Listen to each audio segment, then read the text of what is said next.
So may buntag sa tanan no. So karong buntaga, bago lang tanhuman sa atong health orientation, but then giapas ta kayo sa time no. In fact no, si ma'am wala nakaabot si ma'am. Dumagyete pa man siya unya kusog jud kay ang ulan no, even ron atong discussion gani no kay usahay need jud mo stop because dili na ta magdungog niya ang sound system no. Wala na to nadala tong microphone pod, okay? Kay dali-dali na gyud kay pagikan nato no kusog jud kay ang ulan pod. Okay, so akong baliko no narata diri sa ilang kuan, kanang sa ilang gymnasium. No, in fact no nay mga pipila diri karon no nga wala pa nakauli katong audience kay ganina no. But then ato nagong giano giapas na to ang time.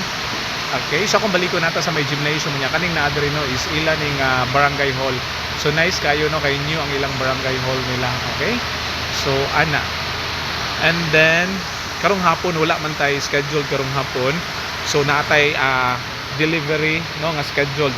No hopefully atong matiman karon, but then baso ng weather nato no kanang moanam ra po ginahinay ang ulan unya. Okay? So kita ta no, mo take ko sa tag lunch no before nato i-resume no atong mga task nato. Okay? So in ana. Okay? So kung baliko ng area nato karon is gymnasium mga atong venue nato. Okay? Thank you. Bye-bye. God bless everyone.